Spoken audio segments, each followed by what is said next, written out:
greatest digital asset ever created. I'm so glad I accumulated before the space got saturated. XRP the greatest digital asset ever created. Make the haters aggravated, get the spaceship activated. XRP the greatest digital asset ever created. I'm so glad I accumulated before the space got saturated. What's goody, everybody? Welcome back to the channel where you get your crypto news. Listen, so I'm about to get straight to the point. You know I don't waste no time. It is election week, so tomorrow, guys, definitely make sure you go out and vote. If you want to vote, this is your choice, freedom of speech, go vote, right? But let's jump into the crypto news. I don't want to get too much into politics, but I was listening to, let's get straight into this. Shout out to Andrew for posting this. Let me turn this thing up real quick. For the rest of the world, essentially. No question. Gary Gensler is like the worst SEC chairman in the history of the SEC. I mean, I got in trouble because I said, if you look like Jiminy Cricket in real life, you would take it out on the rest of us, And somebody got mad at me because it was like an ad hominem attack, and so I had to take it back. So I retract that statement. Except for he just said it again right now. But I do feel that way. I mean, I just think the guy knows better. I was with a gentleman. Listen to what he says. Works for Credit Agricole, who had him as a professor at MIT, and he was pro Bitcoin. He was pro the blockchain technology, and due to political expediency, and I know what happened because I got my 11-day PhD in Washington scumbaggery. Okay, so let me explain to you exactly what happened. He was hanging out with Sam Bankman-Fried. And Elizabeth Warren, who was a law school professor at Harvard, was hanging out with Sam's parents, who were law school professors at Stanford. And they were very close. And there were meetings that were inside these offices, which were scheduled, and you can use Freedom of Information Act and see the meetings. And then there were many meetings outside of the offices. And they were very close to giving Sam margin approval on his exchange. And about 5 or 6 weeks prior to getting that approval, Sam blew up, and he's now spending 25 years in jail for fraud. And in order to eclipse that activity, they went super, super hard at the industry, right? It's like Caesar's wife. I've got to have clean hands. I can't look like I'm part of the murder. And so I'm going to go super hard at the industry for absolutely no reason. He knew better. He knows that this is an important industry for the United States.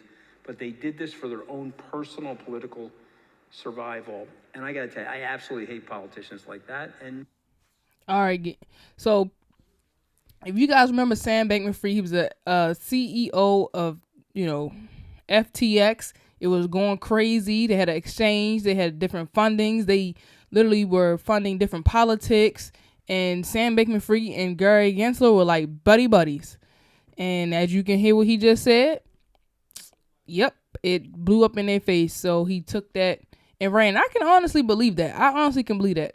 But let's listen up to this. Let's move on.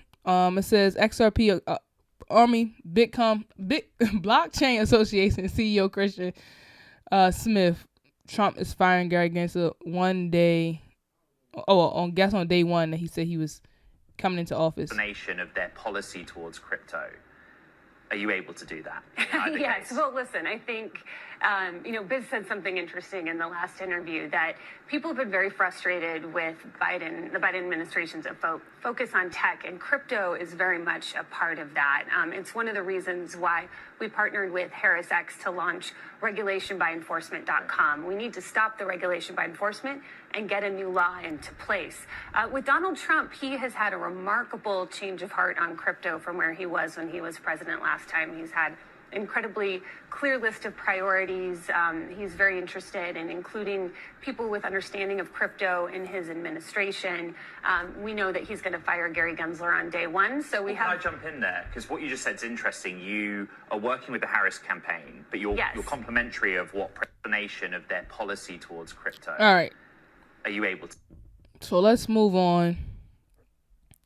This is October's most bullish development for Ripple. Let's look at this. It's only 2 minutes. We'll check it.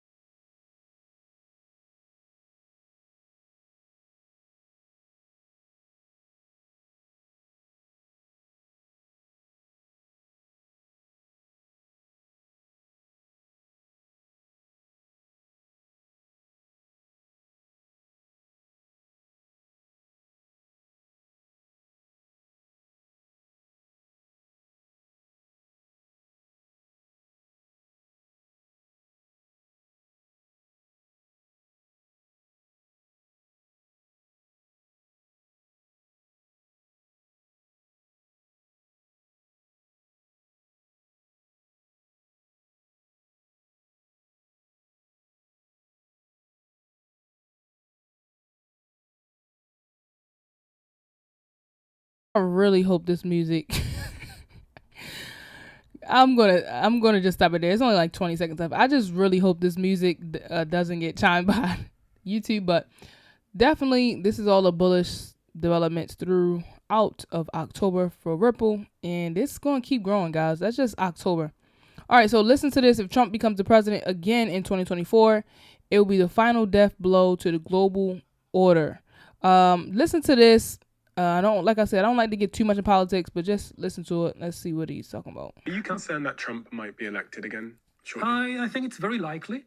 And if it happens, it is likely to be the kind of like the death blow to what remains of the global order.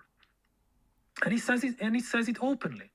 Now, again, it should be clear that many of these politicians, they present a false dichotomy, a false binary vision of the world, as if you have to choose between patriotism and globalism, between being loyal to your nation and being loyal to some kind of, global government or whatever.